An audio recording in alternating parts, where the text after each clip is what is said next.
በስመ አብ ወወልድ ወመንፈስ ቅዱስ አሐዱ አምላክ አሜን። ይትባረክ እግዚአብሔር አቡሁ ለእግዚእነ ኢየሱስ ክርስቶስ ዘባረከነ በኩሉ በረከተ መንፈስ ቅዱስ ዘበሰማያት። መንፈስ ቅዱስ ልኮ በሰማያዊ በረከት የባረከን አምላካችን ልዑል እግዚአብሔር ስሙ የተመሰገነ ይሁን። እግዚአብሔር የሚወዳችሁ እግዚአብሔርን የምትወዱ እርስ በርሳችሁም የምትዋደዱ ኦርቶዶክሳውያን በልዑል እግዚአብሔር ስም እንደምን ሰነበታችሁ? አሜን። አምላካችን ልዑል እግዚአብሔር እንደ በደላችን ብዛት እንደ ሰውነታችን ክፋት ተመልክቶ ሳያጠፋን እንደ ቸርነቱና እንደ ይቅርታው ብዛት በዝናብ አብቅሎ በፀሐይ አብስሎ ስለሚመግበን ስሙ ዛሬም ዘወትርም ለዘላለም የተመሰገነ ይሁን። እንደ እግዚአብሔር መልካም ፈቃድ በዛሬው ዕለት የምንማማርበት የትምህርታችን ርዕስ የሚሆነው ጾመ ሐዋርያት የሚል ይሆናል። ይህን ሐሳብ የምናገኘው በቅዱስ ሉቃስ ወንጌል ምዕራፍ 5 ከቁጥር 35 ላይ ይሆናል። እንደሚታወቀው አሁን ያለንበት ወር የሰኔ ወር የጾም ወር ነው። ጾሙም ጾመ ሐዋርያት ይባላል። የትምህርታችን ጭብጥ ዓላማም አሁን ስለያዝነው ስለዚህ ጾም በጥቂቱ ግንዛቤ ማስጨበጥ ነው። ሁሉም ክርስቲያን ይህንን ጾም ሲጾመው ከመጾሙ በተጨማሪ ስለ ጾሙ ግንዛቤ ዕውቀት ሊኖረውም ይገባል። አንድ ክርስቲያን ይህንን ጾም ሲጾም ዛሬ እኮ ጾም ነው አሉ፣ ዛሬ እኮ የሰኔ ጾም ገብቷል፣ ዛሬ ጾመ ሐዋርያት የሚባለው ጾም ነው አሉ ማለት የለበትም።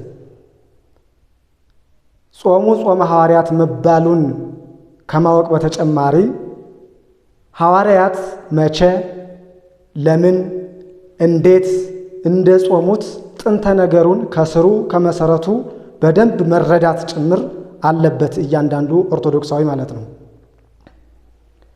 እናም ይህንን ጾመ ሐዋርያት ከስር ከመሰረቱ ጥንተ ነገሩን ለመረዳት የቅዱስ ሉቃስ ወንጌል ምዕራፍ 5 ከቁጥር 27 እስከ ቁጥር 39 ያለውን ምንባብ ማንበብ ግድ ይለናል።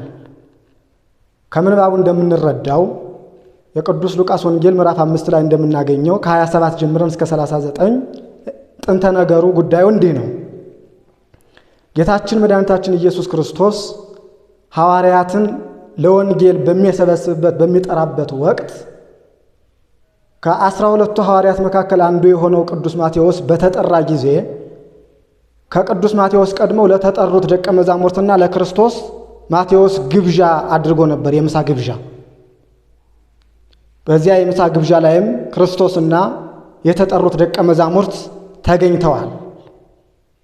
ደቀ መዛሙርቱ ብቻ ሳይሆኑ ሌሎቹም ክርስቶስን እየተከተሉ ወንጌልን ይማሩ የነበሩት በርካታ ሰዎችም ነበሩ። ኃጥአን መጸባንም ነበሩ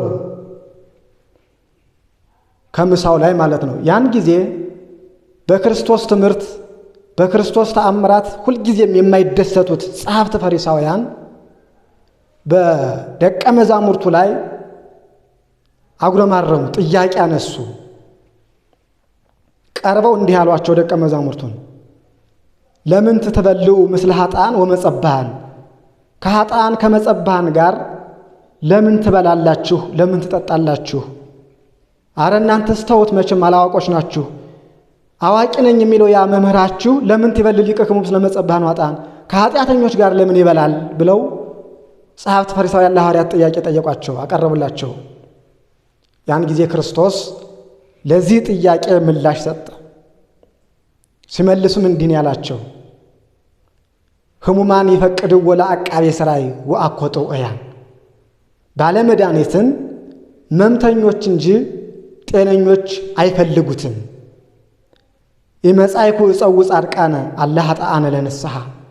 እኔም ጻድቃንን እንጂ ጻድቃንን ለመጥራት አልመጣሁም። ወደዚህ ምድር የመጣሁት ኃጢአተኞችን ልሰበስብ፣ ኃጢአተኞችን ለማስተማር፣ ኃጢአተኞችን ለማዳን ነው የመጣው እንጂ ጻድቅ ሳትሆኑ ጻድቅ ነን የምትሉ እናንተን ለማስተማር አይደለም፣ ኃጢአተኞችን ለማስተማር ነው እነርሱን ለመሰብሰብ ነው ብሎ ምላሽ ሰጣቸው ማለት ነው ለጸሐፍት ለፈሪሳውያን። ጸሐፍት ፈሪሳውያንም ከዚህ በኋላ ሁለተኛ ጥያቄ አሁንም ይጠይቁታል። እኛ ፈሪሳውያንና የዮሐንስ ደቀ መዛሙርት እንጾማለን፣ ወአርዳኢከሰ በእፎይ ይጸውሙ፣ ያንተ ደቀ መዛሙርት ግን አይጾሙም፣ ለምን ነው? ለምን ይበላሉ? ለምን ይጠጣሉ እኛ ስንጾም? ብለው ሌላ ጥያቄ አቀረቡ። አሁንም ከዚያ ግብዣ ላይ እንግዲህ ጸሐፍት ፈሪሳውያን ይህንን ጥያቄ የጾም ጥያቄ ያነሱት እኛ እንጾማለን ያሉት ምን ጾም ነበረ ካል በኦሪቱ ብዙ አጽዋማት ነበሩ። እኛ ዛሬ በሳምንት 2 ቀን ዓርብንና ረቡዕን እንደምንጾም እንዲሁ ለፈሪሳውያንም በሳምንት 2 ቀን የሚጾሟቸው ጾሞች ነበሩ። የቅዱስ ሉቃስ ወንጌል ምዕራፍ 18 ቁጥር 19 ላይ እንደምናገኘው ያ ፈሪሳዊውና መጸባሃዊው ወደ ቤተ መቅደስ ጸሎት ሊያደርጉ በሄዱ ጊዜ ፈሪሳዊው ጸሎት ሲያቀርብ እንዲህ ብሎ ነበር ያቀረበው። አአኩተከ እግዚኦ ዘኢረሰይከኒ ከመ ባዕዳን ሰብ ሀያደያን ወአማጽያን ወእለ ይሐውሩ ብእሲ ተብእሲ። ጌታ ሆይ እንደ ወንበዶች፣ እንደ ቀማኞች፣ እንደ አመንዝራዎች ስላላደረግኸኝ አመሰግንሃለሁ። ወአንሰ እጸውም ክልኤተ ዕለተ በኩሉ ሰናብት፣ እኔ ግን ከሳምንት 2 ቀን እጾማለሁ፣ በየሳምንቱ 2 ቀን እጾማለሁ አለ። ይሄ ማን ነው ከተባለ ከፈሪሳውያን መካከል አንዱ ነው ማለት ነው። ስለዚህ በዚህ ቃል እንደምንረዳው ከሳምንት 2 ቀን ይጾሙ ነበረ። አባቶች በትርጓሜ እሁድንና ማክሰኞን ይጾሙ እንደነበረ አስቀምጠውልናል። እኛ ዛሬ ረቡዕንና ዓርብን እንደምንጾም ማለት ነው። እኒህ ብቻ ሳይሆኑ ሌሎቹም ጾሞች ነበሩ። ጾመ ዮዲት፣ ጾመ አስቴር፣ ጾመ አይሁድ፣ ጾመ ሐሙስ፣ ጾመ ሰቡዕ፣ ጾመ አሱር የሚባሉ በብሉይ ኪዳን የነበሩ ጾሞች ነበሩ። ታዲያ ፈሪሳውያን የሚጾሙ እነዚያን ነበረ። ከእኒህ ጾሞች መካከል አንዱ ሆኖ ጸሐፍትና ፈሪሳውያን ይህንን ጾም እየጾሙ ባለበት ወቅት ሐዋርያት ግን ለወንጌል ከተመረጡና ከተጠሩ በኋላ ይህንን ጾም ትተውት እየተመገቡ መሆናቸውን ያሳያል። ሐዋርያት አልጾሙትም፣ ፈሪሳውያን ግን እየጾሙት ነው። እና እዚያ ምሳ ግብዣ ላይ ፈሪሳውያን እየጾሙ ሐዋርያት ሲመገቡ ጥያቄ አነሱ ማለት ነው። ጸሐፍት ፈሪሳውያን እኛ እየጾምን ነው፣ ደቀ መዛሙርትህ ግን አይጾሙም፣ ይበላሉ፣ ይጠጣሉ፣ ለምን አሉና ጥያቄ አቀረቡ ወደ ክርስቶስ። ጌታችን መድኃኒታችን ኢየሱስ ክርስቶስም ለዚህ ጥያቄ ከፈሪሳውያን ባህል፣ ከፈሪሳውያን ልማድ፣ ከፈሪሳውያን ስርዓት መካከል ምሳሌ ጠቅሶ ለዚህ ጥያቄ ምላሽ ሰጥቷቸዋል። ምሳሌዎቹንም ማየት እንችላለን። ሐዋርያት ያንን ጾም የማይጾሙበትን ምክንያት ሲመልስ እንዲህ ነው ያለ። አኮ አልቦ ዘይሰቲ ጻይፈ እንዘይፈቅድ ከራሜ፣ ጥሩ የወይን ጠጅ ሊጠጣ ወዶ ሳለ ጉሽ ጠጅ የሚጠጣ የለም። እስመ ይሄይስ ከራሚ እምነ ሐዲስ፣ ከጉሹ ጠጅ ጥሩ የወይን ጠጅ ይሻላልና ብሎ ጠቀሰ። ቁጥር 39 ላይ እናገኘዋለን። በዚህ ምሳሌነት ይህ የአይሁድ ባህል ነው፣ የፈሪሳውያን ባህል ነው። ጥሩ የወይን ጠጅ ሊጠጣ ወዶ ሳለ ጉሽ ጠጅ የሚጠጣ የለም። ታዲያ በዚህ ምሳሌነት ክርስቶስ ለጥያቄያቸው መልስ የሰጠው እንዴት ነው ከተባለ ጉሽ ጠጅ የተባለ የፈሪሳውያን ጾም ነው። ጥሩ የወይን ጠጅ የተባለ ደግሞ የሐዲስ ኪዳን ጾም ነው። የሐዲስ ኪዳን ጾም ነው። ስለዚህ ምን እያላቸው ነበረ ክርስቶስ? ጥሩ ጾም የሐዲስ ኪዳን ጾም እያለ የእናንተን ጾም መጾም አይገባቸውም እያለ እየመለሰላቸው ነበር ማለት ነው። ለፈሪሳውያን የእናንተ ጾም አያስፈልጋቸውም፣ ሐዲስ ሕግ፣ ሐዲስ ሥርዓት፣ ሐዲስ ጾም ተሰርቶላቸዋል፣ ለሱ እየተዘጋጁ ነው እያላቸው ነበረ። እንግዲህ ክርስቶስ ይህንን ምሳሌ የመሰለውን ሊቃውንት ሲያመሰጥሩት ሲያብራሩት እንዲህ ብለዋል። የከረመ ጠጅ የሐዲስ ኪዳን ጾም ምሳሌ ነው። አዲሱ ጠጅ የጎሻው ጠጅ ደግሞ የብሉይ ኪዳን ጾም ምሳሌ ነው። ክርስቶስ እንደተናገረው ምሳሌነቱም እንዲህ ነው። ጉሽ ጠጅ ሲጠጡት ያስደስታል፣ ለአፍ ይጣፍጣል። ከገባ በኋላ ደግሞ ለሰውነት ጤና አይሰጥም፣ አይመጥንም። የከረመው የወይን ጠጅ ጥሩ ጠጅ የተባለው የከረመው የወይን ጠጅ ደግሞ ሲጠጡት አፍ ላይ ይከብዳል። ከጠጡት በኋላ ደግሞ ለሰውነት ተስማሚ ነው፣ ይስማማል። ታዲያ ክርስቶስ በዚህ ምሳሌነት የተጠቀመው ሁለቱን ጾሞች ነው፣ የአዲስ ኪዳን ጾምንና የብሉይ ኪዳን ጾምን ማለት ነው። የብሉይ ኪዳን ጾም ሲጾሙት ስርዓቱ ቀላል ነው፣ አይከብድም። ጉሽ ጠጁ ሲጠጡት ለአፍ እንደሚጣፍጠው ለአፍ እንደሚቀለው ሁሉ ማለት ነው። የብሉይ ኪዳን ጾምም ሲጾሙት ስርዓቱ ቀላል ነው፣ አይከብድም። እንደ አዲስ ኪዳን ጾም አይደለም። ነገር ግን መጨረሻው የጉሹ ጠጅ መጨረሻ ገብቶ ሆድን መበጠጥ ለሆድ አለመስማማት እንደሆነ ሁሉ የብሉይ ኪዳን ጾምም ቢጾሙት ከርደተ ገሃነም አያድንም መጨረሻው ማለት ነው። ሲጾሙት ቀላል ነው፣ መጨረሻው ከርደተ ገሃነም አያድንም። የአዲስ ኪዳን ጾም ደግሞ በከረመው የወይን ጠጅ ነው የተመሰለው። ቅድም እንደተናገርነው የከረመው የወይን ጠጅ ሲጠጡት ይከብዳል፣ ከገባ በኋላ ደግሞ ለሰውነት ይስማማል። የአዲስ ኪዳን ጾምም ሕጉ፣ ስርዓቱ፣ አጿጿሙ ይከብዳል። ከጾሙት በኋላ ደግሞ ወደ ገነት ወደ መንግሥተ ሰማያት ያስገባል ማለት ነው። ተስማሚ ነው መጨረሻው እና ክርስቶስ በዚህ ምሳሌነት የተናገረው አዲሱን ጉሽ ጠጅ የሚጠጣ የለም፣ የከረመውን ጥሩን የወይን ጠጅ የሚጠጣ ነው ያለ አለ። ሐዋርያትም ይህንን የእናንተን ጾም የጎሸውን በጎሸ ጠጅ የተመሰለውን የእናንተን ጾም መጾም አይችሉም፣ አዲስ ሕግ፣ አዲስ ስርዓት፣ አዲስ ጾም ተሰርቶላቸዋል፣ ያንን ነው የሚጾሙ ብሎ እየመለሰላቸው ነበር ማለት ነው። ስለዚህ የክርስቶስ ምላሽ ሲጠይቁት ለምን አይጾሙም ሲሉት ምንድነው የሆነው? ሌላ ጾም አላቸው፣ የእናንተን ጾም አይጾሙም እያላቸው ነበረ። ይህንን ምሳሌ ብቻ አይደለም የተጠቀመው ክርስቶስ፣ ሌላም ምሳሌ ተጠቅሟል። እርሱ ምንድነው ካል አሁንም ከአይሁድ ስርዓት ከአይሁድ ባህል ጠቅሶ ነው የመለሰላቸው። ምንድነው ያለው? እይክሉ ደቂቁ ለመራዊ ጸውየ ወላህወ አምጣና አሎ መራዊ ምስሌሆሙ።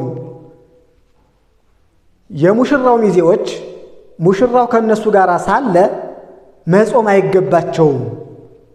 ወባህቱ ይመጽ መዋዕል አመ ይነስእዎ ለመራዊ እምኔሆሙ ወውእተ አሚረ ይጸውሙ። ነገር ግን ሙሽራው ከነርሱ የሚለይበት ጊዜ ይመጣል፣ ያን ጊዜ ይጾማሉ ብሎ ይህንን ምሳሌ ተጠቅሟል። አሁን ከአይሁድ ባህል ውስጥ የሙሽራ ሚዜዎች የተባሉ ሐዋርያት ናቸው። ሙሽራ የተባለ ደግሞ ክርስቶስ ነው። ይህንን ቃል መጥምቁ ቅዱስ መለኮት ሲናገረው እናገኘዋለን። በቅዱስ ዮሐንስ ወንጌል ምዕራፍ 3 ቁጥር 29 ላይ እንዲህ ይላል፣ ዘቦቱ መርዓት መራዊ ውእቱ። ክርስቶስ ሙሽሪት ያለችው ሙሽራ ነው ይላል። ሙሽሪት ማናት? ቤተ ክርስቲያን ናት። ሙሽራ ደግሞ ክርስቶስ ነው። ታዲያ ክርስቶስም ምን አለ? የሙሽራው ሚዜዎች ሙሽራው ከነርሱ ጋር ሳለ መጾም አይገባቸውም፣ ሙሽራው ከነርሱ የሚለይበት ቀን ይመጣል፣ ያን ጊዜ ይጾማሉ አለ። ይህ የአይሁድ ባህልና የአይሁድ ስርዓት ነው። ስለዚህ ምን እያላቸው ነው? እኔ ከነሱ ጋር ሳለሁ ሐዋርያት መጾም አይገባቸውም፣ እኔ ስለያቸው በእርገት ከዚያ በኋላ ይጾማሉ እያላቸው ነበር ማለት ነው። አሁን እንግዲህ ይህ ቃል መታየት አለበት፣ ብዙዎቹን የሚያደናግር ግራ የሚያጋባ ስለሆነ የሙሽራው ሚዜዎች መጾም አይችሉም፣ መጾም አይገባቸውም የሚለው ቃል ለአዲስ ኪዳን አይሰራም፣ አያገለግልም።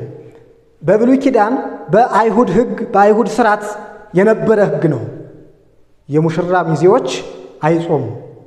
ክርስቶስም የጠቀሰው ያንን ባህል እንጂ ዛሬ በአዲስ ኪዳን የሙሽራው ሚዜዎች አይጾሙም ማለት አይደለም፣ ጾማሉ። ወደ አዲስ ኪዳን ይተርጎም ከተባለ ይህ ቃል በጾሙ ወቅት ሙሽርነትና ሚዜነት አይቻልም የሚል ትርጉም ሊኖር ይችላል። በሙሽርነት ወቅት እና በሚዜነት ወቅት መጾም አይቻልም ሳይሆን በጾም ወቅት ሙሽርነትና ሚዜነት የለም ነው በአዲስ ኪዳን ሲተረጎም። በብሉይ ኪዳን ግን በሥርዓት ውስጥ ስለነበረ ክርስቶስ ተጠቅሞታል ማለት ነው። እናም ክርስቶስ እንዲህ ካላቸው በኋላ ፈሪሳውያን ተመለሱ ማለት ነው።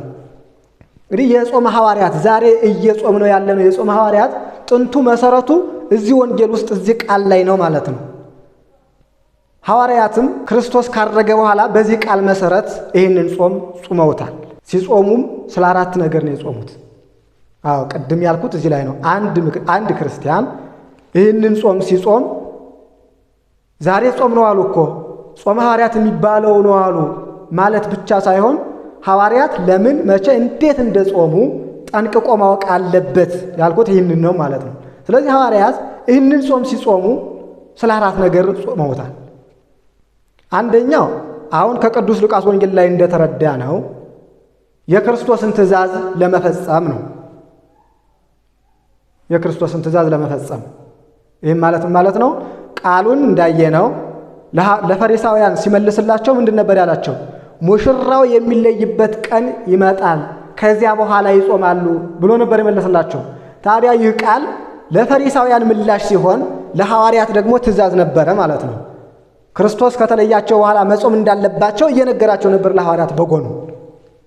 ያን ጊዜም ሐዋርያት ክርስቶስ ሲለያቸው በእርገት ከነርሱ ተለይቶ ሲያርግ መጾም እንዳለባቸውም ተገንዝበዋል ያን ጊዜ በዚህ ቃል መሰረት እና ያንን የክርስቶስን ትእዛዝ ለመፈጸም ክርስቶስ ካረገ በኋላና መንፈስ ቅዱስ ተልኮላቸው ጸጋ መንፈስ ቅዱስን ከተቀበሉ በኋላ ጾመውታል። ከአራቱ ምክንያቶች አንዱ የክርስቶስን ትእዛዝ ለመፈጸም ነው ማለት ነው። ሁለተኛው እንግዲህ መንፈስ ቅዱስ ወርዶላቸው ብዙ ምስጢር ገልጾላቸዋል። ብዙ ምስጢር ስለገለጸላቸው እግዚአብሔርን ለማመስገን የጾሙት ጾም ነው። ሁለተኛው ምክንያት መንፈስ ቅዱስን ለማመስገን እግዚአብሔርን ለማመስገን በመጽሐፈ ሲኖዶስ ላይ እንዲህ የሚል ቃል አለ።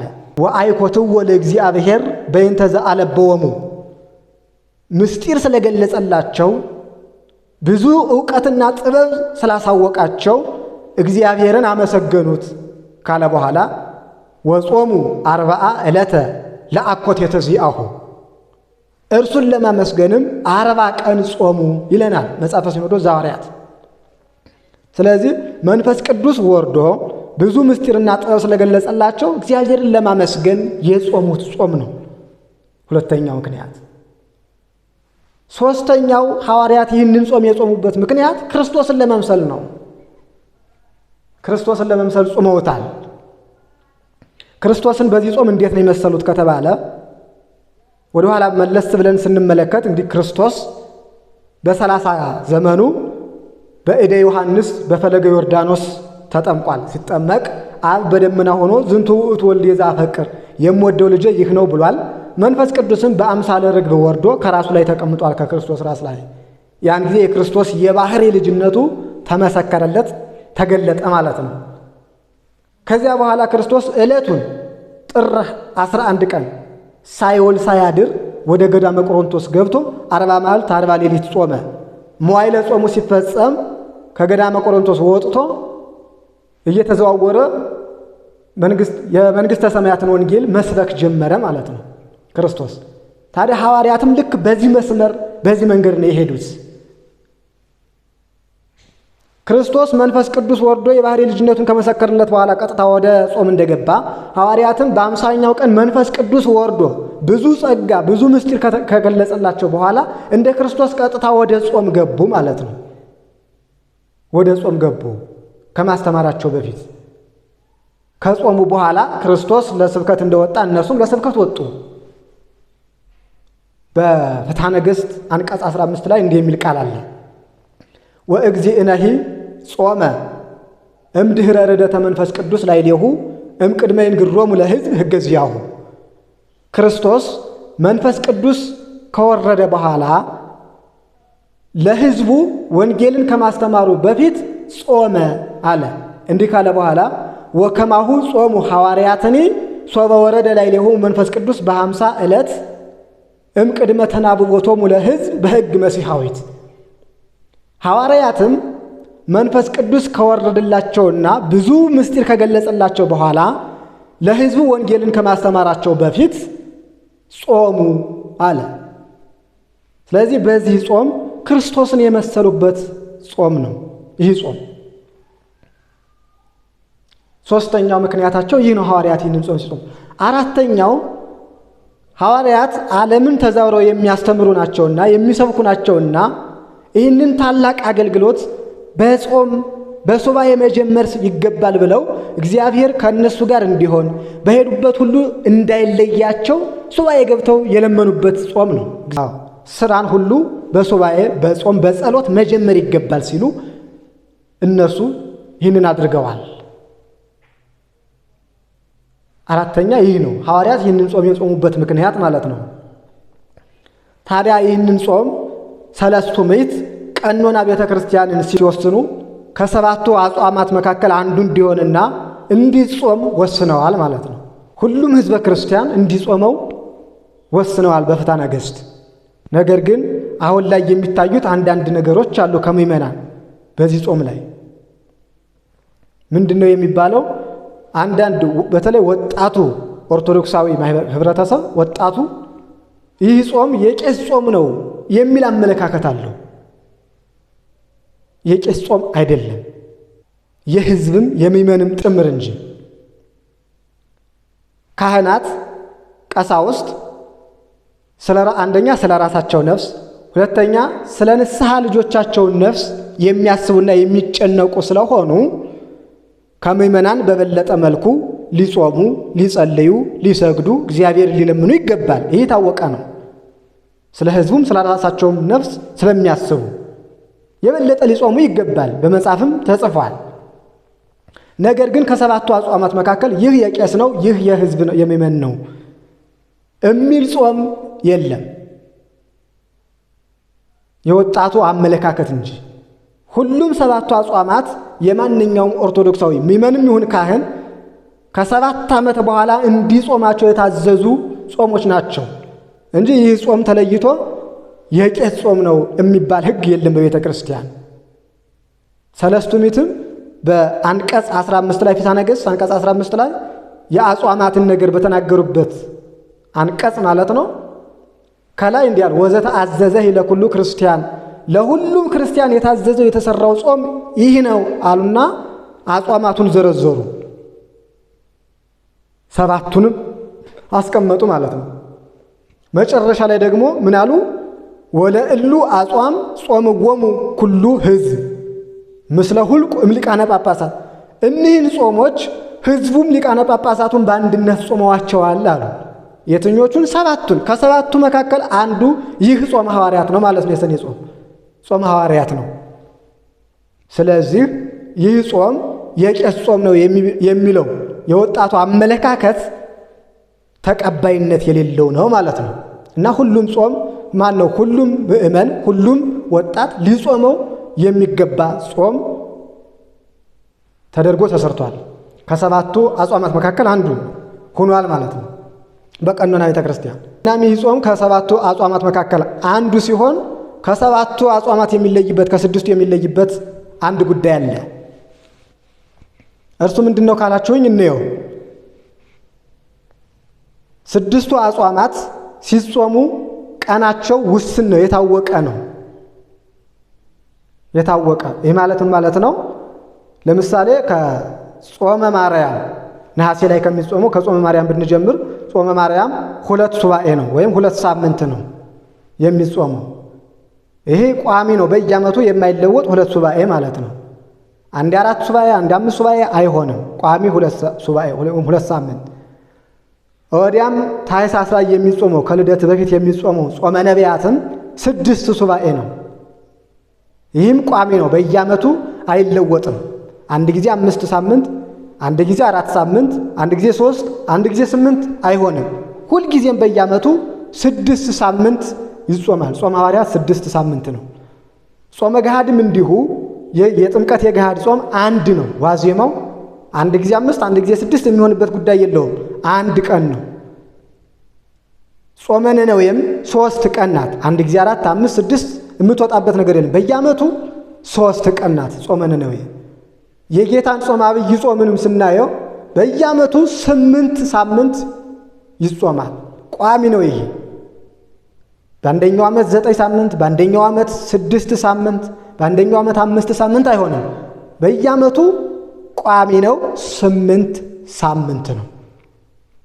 ነገር ግን ይህ ጾም ማለትም ጾመ ሐዋርያት ከሌሎቹ የሚለይበት ነገር አለ ስንል ምንድነው ከተባለ የሚጾመው ጾም ወይም ቀን አንድ ጊዜ ያንሳል፣ አንድ ጊዜ ይበዛል። አንድ ጊዜ ያንሳል፣ አንድ ጊዜ ይበዛል። ሲበዛ እስከ 7 ሳምንት ይደርሳል፣ ሲያንስ ደግሞ እስከ 2 ሳምንት ይደርሳል። ይህ ጾም ከ7 ሳምንት በላይ አይጾምም፣ ከ2 ሳምንት በታችም አይጾምም። በየዓመቱ ሲለዋወጥ ሲዘዋወር ይኖራል። በእኒህ ከ2 ሳምንት እስከ 7 ሳምንት ባሉት ይዘዋወራል ማለት ነው። ይህ ምንድነው ከተባለ ቀመር ያለው ጾም ስለሆነ በቀመር የሚወጣ ስለሆነ እያርግና እየወረዳለሁ ሲበዛ 49 ቀን ይሆናል፣ ሲያንስ ደግሞ 15 ቀን ይሆናል ማለት ነው። ለምሳሌ የዘንድሮ 2017 ሰኔ 2 ቀን ገባ። አምና በ2016 ሰኔ 17 ቀን ነበር የገባ። አያችሁ፣ ዘንድሮ 2 ቀን ገባ፣ አምና ደግሞ 17 ቀን ነበር የገባ። ከረሞ ደግሞ መቼ ይገባል ከተባለ ግንቦት 24 ቀን ይገባል ማለት ነው። ይጾም እንዲህ የሚጀምርበት ቀን እያርግና እየወረድ ማለትም የሚወጣበትና የሚወርድበት ምክንያት ስላለ አንድ ጊዜ ይበዛል፣ አንድ ጊዜ ያንሳል። መጀመሪያው ሲወርድ እስከ ግንቦት 16 ይደርሳል። ግንቦት 16 ላይ ይገባል። የሚገባበት ቀን ይመጣል፣ ዓመት ይመጣል። ከግንቦት 16 ወደ ታች አይወርድም። ግንቦት 15 ቀን ገብቶ አያውቅም፣ መቼውንም አይገባም። ግንቦት 16 ቀን ግን ገብቶ ያውቃል፣ ይገባልም፣ ወደፊትም ይገባል ማለት ነው። ወደዚያ ደግሞ እያርጉ ከሰኔ 20 በኋላ አይሆንም፣ አይገባም። ሰኔ 20 ላይ ገብቶ ያውቃል። ሰኔ 21 ቀን ግን ገብቶ አያውቅም፣ አይገባምም። ስለዚህ ከግንቦት 16 እስከ ሰኔ 20 ባሉት ዕለታት ውስጥ ሲገባ ይኖራል ማለት ነው። በዚህ ይለያል ከሌሎቹ አጽዋማት። ስለዚህ ሁሉም ክርስቲያን እንዲጾመው ተሰርቷል ማለት ነው በሕጉና በሥርዓቱ መሰረት። መግቢያው በየዓመቱ እንዲህ ይለያል እንጂ ደግሞ አሁንም እዚህ ጾም ላይ የሚነሳ አንድ ጉዳይ አለ። መግቢያው ላይ የዚህ ጾም መጀመሪያ ላይ የሚለዩ ሰዎች አሉ ማለት ነው። ለምሳሌ በኢትዮጵያ ኦርቶዶክስ ተዋሕዶ ቤተክርስቲያን ሰኔ 2 ቀን ገባ 2017። አሁንም ሀገራችን ኢትዮጵያ ውስጥ በቤተክርስቲያኒቱ ውስጥ ያሉ ሰዎች ይህንን ጾም ሰኔ 2 ቀን የማይጀምሩ አሉ። ሰኔ 9 ቀን የሚጀምሩ ሰዎች አሉ። አንድ ሳምንት ጎርደው ማለት ነው፣ አንድ ሳምንት አልፈው። ይህም ሐሳብ ትክክል አይደለም። ለምን? መጽሐፍ አይደግፈውም። ፍትሐ ነገሥት ስንመለከት ስለዚህ ጾም እንዲህ ይለናል። ሌሎቹን 6ቱ ይህንን ጾም ሲቆጥር 6ኛ አድርጎ ነው የሚያስቀምጠው። 5ቱን ከላይ እየዘረዘረ ይመጣና ከዚህኛው ጾም ላይ ሲደርስ ምን አለ? ወእምዝ ጾመ ሐዋርያት፣ ከዚህ በኋላ ጾመ ሐዋርያት ነው አለ። ወውእቱ ይተሉ እምበዓለ 50፣ ይህን ጾም ከበዓለ 50 በኋላ የሚገባ ጾም ነው አለ። ከበዓለ 50 በኋላ ታዲያ በዓለ 50 እሁድ ነው። ከበዓለ 50 በኋላ የምትባለው ቀን ደግሞ ቀጣዩ ሰኞ እንጂ ሳምንቱ ሰኞ አይደለም። ቀጣዩ ሰኞ ነው። 7 ቀን አለ። ይህ 7 ቀን የት ሄዶ ነው ያኛው ሰኞ የሚሆነው? አይሆንም። ከበዓለ 50 በኋላ ይገባል ነው ያለ እንጂ ከ7 ቀን ደግሞ እንደገና ከ7 ቀን በኋላ የሚል የለውም ፍትሐ ነገሥቱ። ወድሉ ለእግዚአብሔር ለይለተ አዛዝያኒሁ ጾመ አርዲቲሁ ዘውእቱ እምድኅረ በዓለ 50 ዕለት አለ። አሁንም አንቀጽ 15 ላይ ይህ ከበዓለ 50 ከ50ው ቀን በኋላ ያለው ጾም ለእግዚአብሔር ታዛዦች ለምእመናን ሁሉ ይገባል አለ። አሁን ከዚህ ውስጥ የተፈለገው ምንድን ነው? ከ50 ቀን በኋላ የሆነው ይህ ጾም ነው ያለ እንጂ ከ57 ቀን በኋላ አላለም። ለምን? ከሰኔ 2 እስከ ሰኔ 9 ያሉት ቀኖች አልተካተቱም በዚህ ውስጥ። ታዲያ ለምንድን ነው ሰኔ 9 ውስጥ ሰኔ 9 ላይ የሚጀምሩት እኒህ ሰዎች ይሄ አግባብ አይደለም። ሕገ ቤተ ክርስቲያንም ቀኖና ቤተ ክርስቲያንም አይደግፈውም። ጾሙ የሚገባ በየዓመቱ ከጰራቅሊጦስ ማግስት ሰኞ ላይ ነው ማለት ነው። ባለ ጰራቅሊጦስ እሑድ በኋላ ሰኞ ይገባል፣ ይጾማል። እኒህ ጾሞች እኒህ ሰዎች እኒህ አካባቢዎች ሌላ ሀገር አይደሉም፣ ኢትዮጵያ ውስጥ በቤተ ክርስቲያኒቱ ውስጥ የሚኖሩ ሰዎች ናቸው ማለት ነው። እና ይህንን ሊገነዘቡ ይገባል። እኒህ ሰዎች እንደው ሁሉንም ስንከተላቸው ጸላአያነ ጾም ይመስላሉ። ጾም ይጎርዳሉ። እዚህ ጾም ላይ ብቻ ሳይሆን የሚጎርዱት እዛ ጾም ሐዋርያት ጾመ ነቢያት ላይም ይጎርዳሉ ማለት ነው። ስለዚህ ቅድስት ቤተ ክርስቲያንም ይህንን ጾመ ነቢያትን በኅዳር 15 ቀን ሁልጊዜም በየዓመቱ ትጀምራለች። እኒህ ሰዎች ግን እዚያ ላይም 4 ቀን ይጎርዳሉ እና ጸላአያነ ጾም ይመስላሉ ሁኔታቸው ያልኩት ከዚህ አንጻር ነው ማለት ነው። ስለዚህ ሁሉም ይህንን ጾመ ሐዋርያትን ከስሩ ከመሰረቱ ጥንተ ነገሩን በደንብ በሚገባ አውቆ ጾሙን ለጾሙ የሚገባ ክብር ሰጥቶ እንዲጾመው ቅድስት ቤተ ክርስቲያን ታስተምራለች፣ ትሰብካለች፣ ትመክራለች ማለት ነው። እና ሁላችንም ይህንን ጾም በሚገባ ጾመን የስሙ ቀዳሾች የመንግስት ወራሾች እንድንሆን አምላካችን ይርዳን። ወስብሐት ለእግዚአብሔር ወለወላዲቱ ድንግል ወለመስቀሉ ክቡር። ይቆየን።